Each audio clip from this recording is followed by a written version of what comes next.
Welcome to WYCD Wicked. It's your old pal Jake coming at you. That stands for what you can do, by the way. I should probably say the whole thing. Anyway, got a fun show today. First of all, AOC ripping into the GOP as they richly deserve. They, of course, kicked Ilhan Omar off her committee seats. AOC isn't having it. Love to see them at least getting chewed out over this racist behavior, these racist actions. So good. It's a good start. Then, an interesting guy talking about Facebook's dollar value placed on your data and a possible change to end-user license agreements that we could legislate that might make you able to get some of that money for yourself. At the very least, might generate the public calls for getting some of the money generated off your data into your own pocket. It's an interesting concept. And then we did a poll about how you want to approach ending homelessness. The overwhelming support was to come at you with two different paths that we could take. So I've got together the information necessary for that,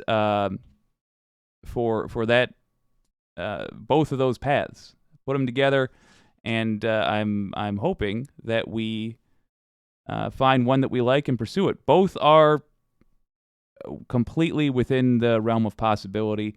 We just have to start imagining that America is a place where people can prosper, and then holding the country to that standard. First up, we have a new citizen of the day.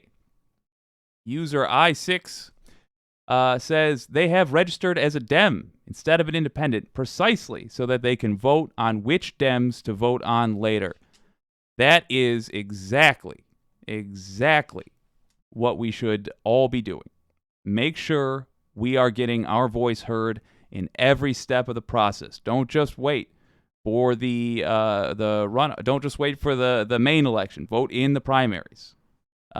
Get in there good and early and start pushing things in your direction. Even if you don't get the candidate that you want, the amount of votes that the candidate that you want gets will inform how the candidate that runs. It will inform how they try to play to their potential voters. In fact, even if you do get the candidate that you want, by how much they got the election will tell them whether or not they should skew their policy. For example, if they are a far-left candidate and they just barely squeak over the line, they might play to the center in the latter part of the election in order to gather up votes. So no matter what, it is of great benefit to vote in primaries. And using strategy like that, it's the way to do it. Vote in those primaries. So congratulations again to user I6. You are the wicked citizen of the day. All right, so let's dive right into AOC. She tore in to House Republicans.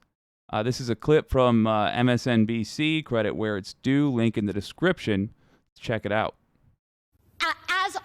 As a fellow New Yorker, I think one of the things that we should talk about here is also one of the disgusting legacies after 9/11 has been the targeting and racism against Muslim Americans throughout the United States of America. And this is an extension of that legacy. Consistency, there is nothing consistent with the Republican Party's continued attack except for the racism and incitement of violence against women of color in this body. I had a member of the Republican caucus threaten my life, and you all and the Republican caucus rewarded him with one of the most prestigious committee assignments in this Congress. Don't tell me this is about consistency. Don't tell me that this is about a condemnation of anti-Semitic remarks when you have a member of the Republican caucus who has talked about Jewish space lasers and an entire amount of tropes and also elevated her to some of the highest committee assignments in this body. This is about targeting women of color in the United States of America. Don't tell me, because I didn't get a single apology when my life was threatened. Thank you. Get him, AOC. Get him. I mean, you love to see that. Look at that fire. That's exactly correct. So we have had the very problem she's talking about, the targeting of Muslim Americans as yet another shame on this country. But it is through politicians like that we can redeem ourselves. And Ilhan Omar herself, part of the squad, and Rashida Tlaib, part of the squad. We vote in primaries like our citizen of the day is set up to do. We are going to get more voices like that in Congress, in the House, in the Senate. So, what can you do? Vote in those primaries, baby. Get in there. Give her some backup. That was refreshing to hear, but I'll tell you, I mean, we should have had a speech of that fire, of that passion, of that sincerity done by every single Democrat, just one after the other, before and after the vote. The fact that Omar was even up for consideration in terms of getting booted off her committee seats, that should have been cause for such speeches. Truly, vote in those primaries. We need strong members in Congress, like AOC, like Ilhan Omar. So get in those primaries. Make sure that we have them. Try to do a little justice on the voice here. So there's this other fella online. Let me tell you up front, my goal is to show you good leftist content as often as possible. But I also want to just bring you interesting ideas that we could take advantage of. This will sometimes include people I don't personally agree with. I looked at this guy's content, and he's a crypto guy, from what I can tell. I don't think most of his ideas are worth pursuing, to be absolutely clear. The reason being, I think, again, this is personal, but I think crypto is a scam. Having said that, he brings up a real interesting point when he's talking about Facebook in one of his shorts. I'm going to play this for you. Link to his short is in the description. I would say if you want to start following this guy, take it with a grain of salt. And I also want to say, I can't confirm his specific numbers here. I don't know where he got them. But nonetheless, he still brings up an interesting point. You'll see what I mean in a moment. Anyone between 13 and 22, Facebook values that person's data over a 12-month period at about $23,000. Ooh, I'm going to pause it. So again, I can't confirm his numbers. I don't know if that's what Facebook values the person's data at. But I have to admit, I have not considered, previous to this video, how much money Facebook actually gets on a per-person basis for their data. It's worth further looking into. But let's hear what he thinks we should do about it. It sounds accurate. So imagine if in the end user licensing agreement, when you first sign it and you go agree, and they just made it clear, oh, by the way, in a 12-month, the same way food processing companies and pharmaceutical companies and banks and credit are required to give you that clean disclosure and say, hey, this thing has 2,000 calories if you buy it. If the EULA, end user license, tells you, okay, your data throughout the lifetime of your membership per year is valued at XYZ dollars, I think people will think twice and start saying, you know what, I want 10% of that. I mean, the man's got a point. He has a point. It occurs to me that I don't know how much Facebook gets for my data. I don't know how much Google collects for my data. Can you imagine if in this country we put forth laws that required these companies to tell you how much they're making? And as he says, just like, I love that he used an analogy to something we're all already familiar with, just like the caloric information on any package of food that you buy, so that you know what you're consuming. Similarly, I would love the idea of insisting that any company who wants to operate in the USA has to list how much they're making off of license or selling your data to here and there. Very intriguing. What can you do about it? You contact your representative. Say, this is something I'd like you to push for. Just like an artist coming up with what they're going to paint next. Your representatives, your legislators sometimes need inspiration to know what they are going to make a law about next. There is an area where we could use tighter regulations, for sure. And the idea that some of that money might come back into your pocket. You're essentially going to the company and say, hey, all right, look, I get what you're doing. I understand. I'm not even saying you can't do it anymore. I'm just saying, let me wet my beak. Let me wet my beak a little bit. And my gosh, if a young person does have their info valued at $20,000, what do you say, $21,000? Imagine getting a $2,100 check, because 10% of that, say, goes to you. You literally get a $2,100 check at the end of the day. It's intriguing, worth looking into. So yeah, what you could do about it, you can contact your representative, say, I would like this done. It's certainly something I'm going to look at from a more leftist perspective. I only shared that as it is because I think the concept is interesting. The actual nuts and bolts, how it might be used, that I think needs more refinement in terms of, are we going to write policy about it? It does segue very nicely into our next segment, however. Good Love PhD, does that go for network TV? They have to tell you how much they sell ad time for. I don't think so. The reason being, the network TV wouldn't be unique to you. So they're not harvesting anything directly from you except your time. But they're not turning around and selling your time. So you know going in already how much you're giving. Versus with, say, your location and a list of your interests.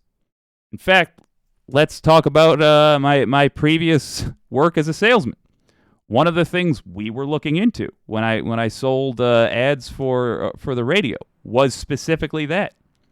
Geo-tracking, like using geo-tracking data and going into stores and saying, look, we can get someone's phone to ping every time they walk through your doors and give a list of sales you have that day. Or, in fact, every time they walk into your area.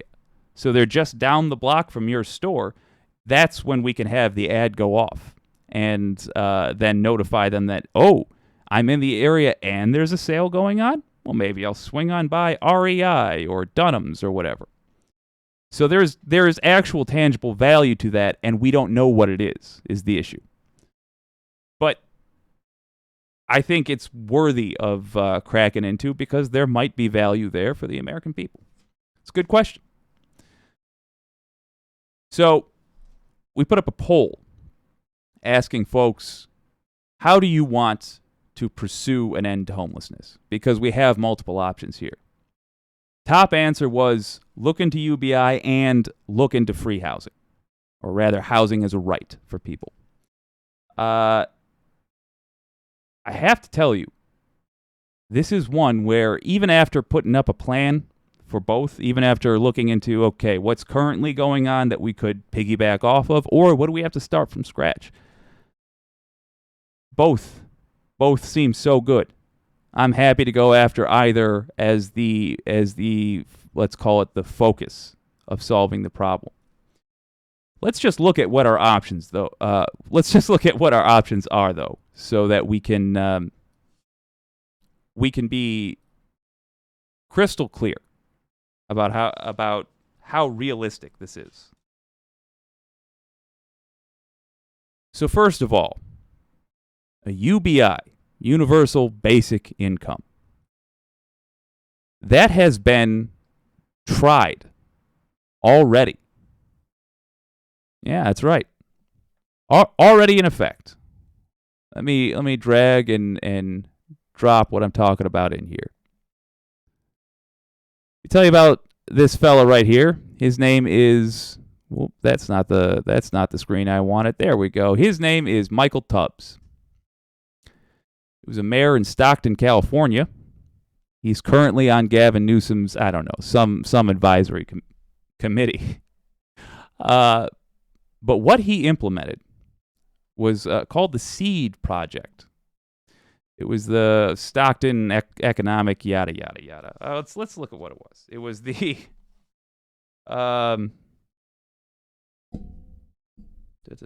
stay around. Okay, well, yes, the Stockton Economic Empowerment Demonstration. I say that so you can Google it if you so want. Of course, we have the links in the description as well. This was where, for 2 years, the town he was the mayor of provided $500 a month to residents, randomly selected residents within a certain set of parameters. How did it do? Well, let me show you. This is how it did. The guaranteed income results from Stockton are in. Employment and productivity went up. Well-being went up. Stress went down. It allowed people to pay off debt. The money was spent on necessities and not drugs. We need a guaranteed income policy. Well, I agree with him. I wholeheartedly agree with him. The results of that experiment were so good, in fact, that there are mayors around the country that are looking to do the same now. In fact, Kamala Harris, she tried something on a national level with the Lift Middle Class Act. As far as I know, that died once it went to the what was it? Senate Committee on Finance, yada yada, whatever they call it. Kamala Harris's plan was not as straightforward. It wasn't $500 in the pocket of yada yada yada. It took the form of a tax break, and fair enough. That's fine. But it's not as good as actually getting a check once a month. My point in mentioning Kamala Harris is that if we want, we can push for this on a national level. You can contact your senator and say, listen, a UBI was just about proposed, and it at least got looked at by a Senate Committee on Finance. Let's have a look at doing a UBI, just a straight-up UBI. You call it what you want, but cash in the pockets of Americans. But that is certainly a harder fight. And if we want to get started, it's great. It is great to simply have results we can point to, such as that right there. If only there was a group of mayors around the country, and you can look up and see if your mayor is on that list. Aha! There is. In the description, there is a link for both the Twitter handle of the group and the website itself. That is for Mayors for AGI. That's a guaranteed income. Most of them are saying $500 a month. Some of them have already started a pilot program. You could get that started in your city. You got a city of big enough size. In fact, let me take that back. Any city. Push for them to do a test, a pilot program. That means It doesn't happen for residents all across the board automatically. You simply do a pilot program. If you live in a tiny town, say 5 people. Pilot it with 5 people, 25 people. If you live in a city, 125, 500. Because the results of Stockton and elsewhere have been nothing but positive. Let's read a little bit about this, yeah? Oh, dear God. One thing that's it's true about your old pal Jake is I have designs on eventually getting a team of journalists together so we can work together and, just about crush every single one of these live streams. But until then, it's just me and Mustache trying to get this done, which does mean I will occasionally have to tread water while I try to pull up a website. There we go. So let's look at some of these cities that are doing it. Atlanta, Georgia. Former Mayor Keisha Lance Bottoms started a pilot program. It went from 2018 to 2022. Here's a town you might not have thought would do this, St. Paul, Minnesota. Or rather, a city you might not have thought would do it. Mayor Melvin Carter started a pilot program. Jackson, Mississippi. Mayor Chokwe Lumumba apparently started a program. Columbia, South Carolina started a pilot program. Compton, California. Newark, New Jersey. Los Angeles, California. Shreveport, Louisiana, and so on and so forth. There are a ton of mayors starting these pilot programs. Get it going in your town. We got New York, Massachusetts, Texas. The Houston mayor, Sylvester Turner, started that one. West Hollywood, Baltimore, Tacoma Park, Miami Gardens, Florida, Harrisburg, Pennsylvania, Denver, Colorado. Tons and tons of mayors are getting this going.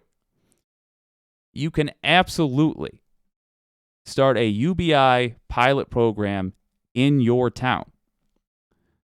And the benefit of this will be twofold. Number one, citizens in your area will suddenly have more money to spend. If you own a business in a town, you don't have to live there. Just if you own a business and you like it when people spend money, when your customers have more money, great.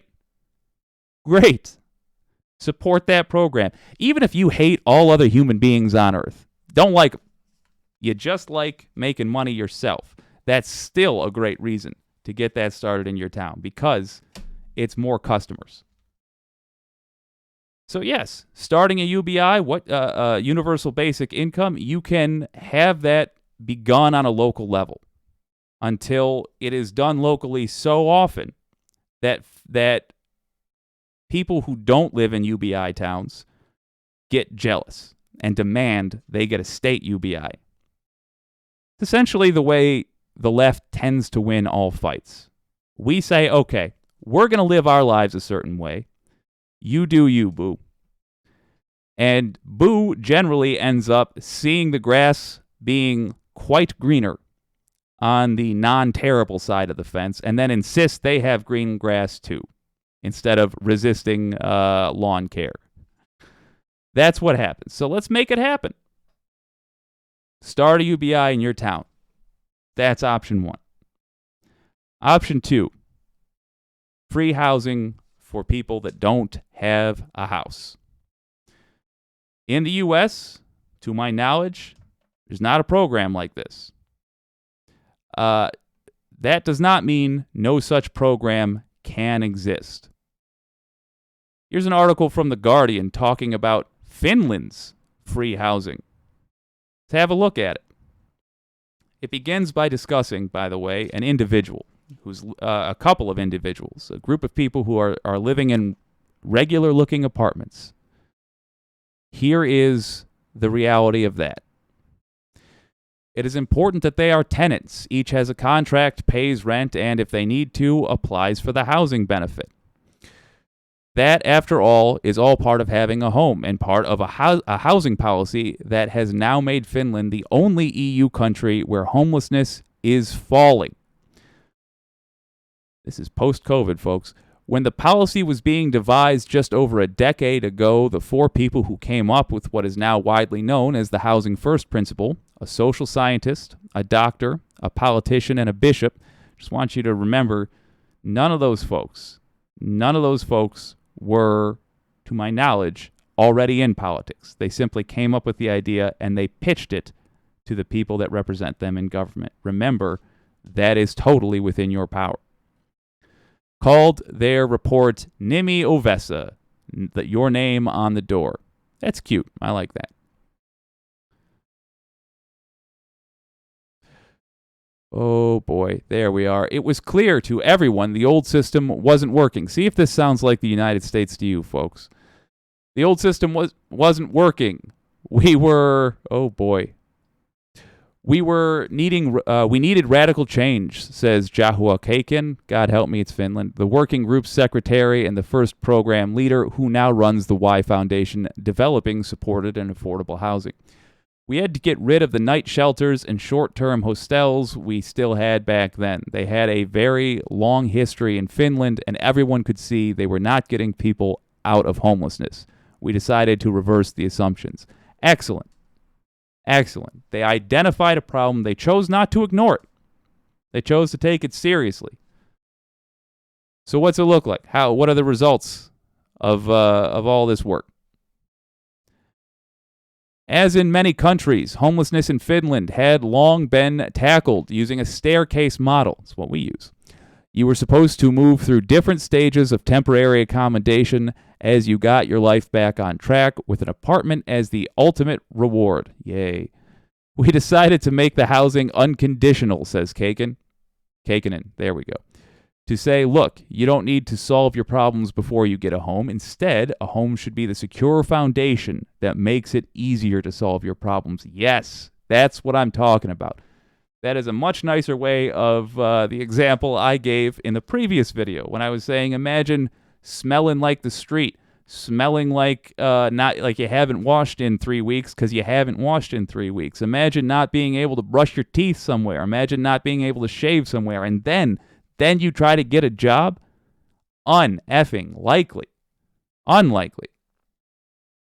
Housing First's early goal was to create 2,500 new homes. It has created 3,500. Since its launch in 2008, the number of long-term homeless people has fallen by more than 35%.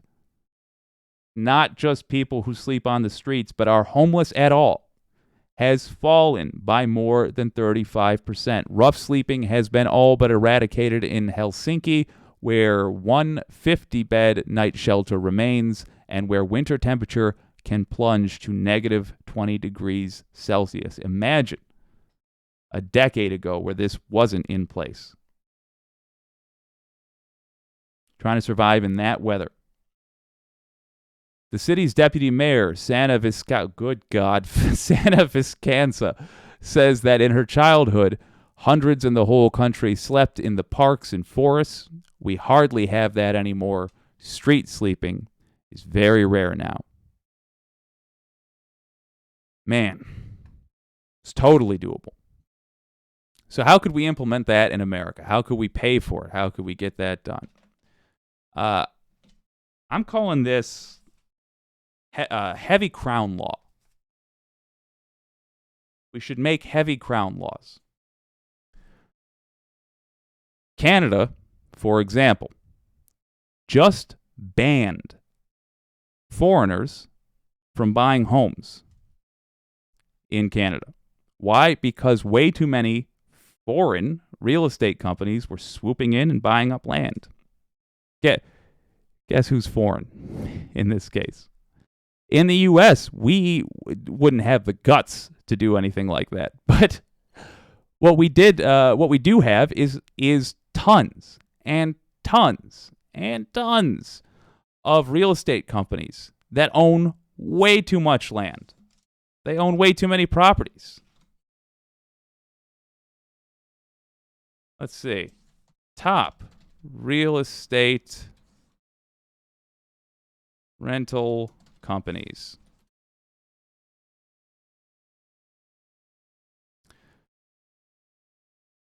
So in the United States, we have the top property holder having, I think it's 719,000 properties, or at least units available.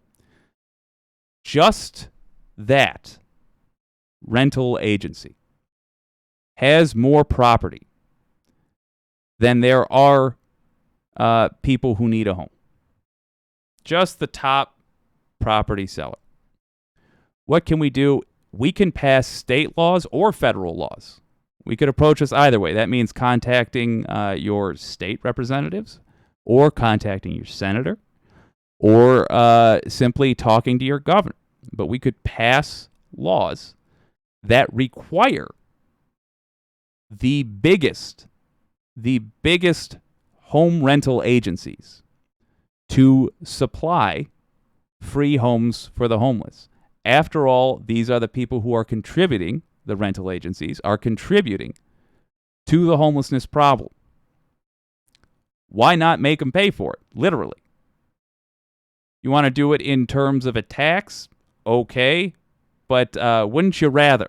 Wouldn't you rather make them be the one who is responsible entirely, responsible for owning the buildings and providing the upkeep on the buildings, etc., etc., etc.? You do have the issue of homelessness is not always in the area where there are homes available. Fair enough. If you make the top renter in your state responsible for that, you will get new infrastructure built because they are legally required to do it if they want to keep making the just baskets of money they've been making. But you could also do it on a town level. If your town has a problem with homelessness, look around at who the top rental agencies are and insist that they cover housing for the poor in your area. Very doable. It is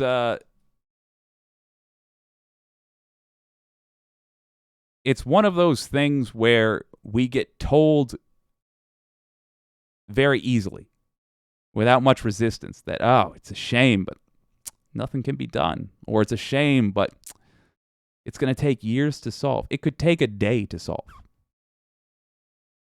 You could pass one law. It goes into effect immediately. That requires apartments that, or rather, apartment renters who are just snatching up properties constantly, raising the price of homes, forcing, in some cases, people out into the streets because they simply cannot buy a home, or they cannot afford to buy a home, and they get bled out paying to the renter, etc., etc., etc., find themselves on the street. You can force them to make good on the harm they've done to society by purchasing and maintaining homes for people that can't afford one. We've seen what the results are in Finland. 35% drop in Helsinki, was it? 35% drop in homelessness? That's wild. I would love to see that implemented. So, yes, Good Love, PhD, says California has test UBI program that was put into place initially by Michael Tubbs. Did a great job. Now there is another one in West Hollywood. It's a popular idea, and more importantly, every victory, every time one of those runs and the city doesn't collapse, look at that. Every time one of those runs, it is another point towards a general UBI for the USA. So it is an excellent idea to contact your mayor and say, I'm interested in a UBI pilot program.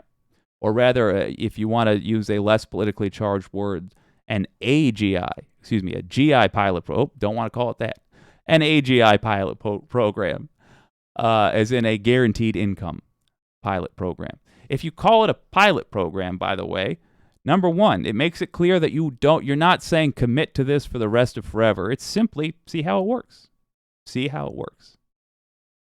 And number two, it shows them immediately that you've done a little bit of work on this. For example, watching this stream and hearing about political things. They understand that you know what you're talking about.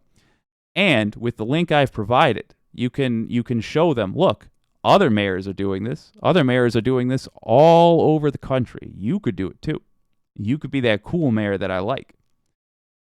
So what are the options we have for ending homelessness in the United States?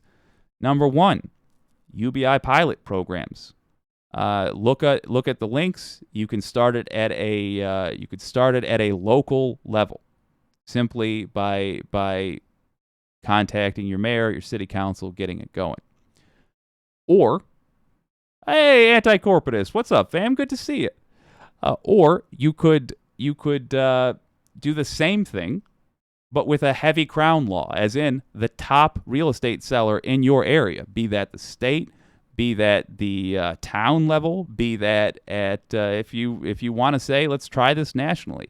They are responsible for providing the free homes for the homeless because they are a home provider. Well, I'll tell you what. This is among my favorite parts of the day is when we go live. I may just start increasing the length of some of these shows because I really like chatting with you and what have you. But what I also want to do is clip this mother out and start sending those out so that you guys can watch them individually. So I'm going to get to that. It has been excellent talking with you today. And the anti-corporatist, I'm so sorry. You came in right at the end there. We're going to wrap it up. But my name is Jake. This has been WYCD Wicked. It's great seeing you, and I will see you tomorrow.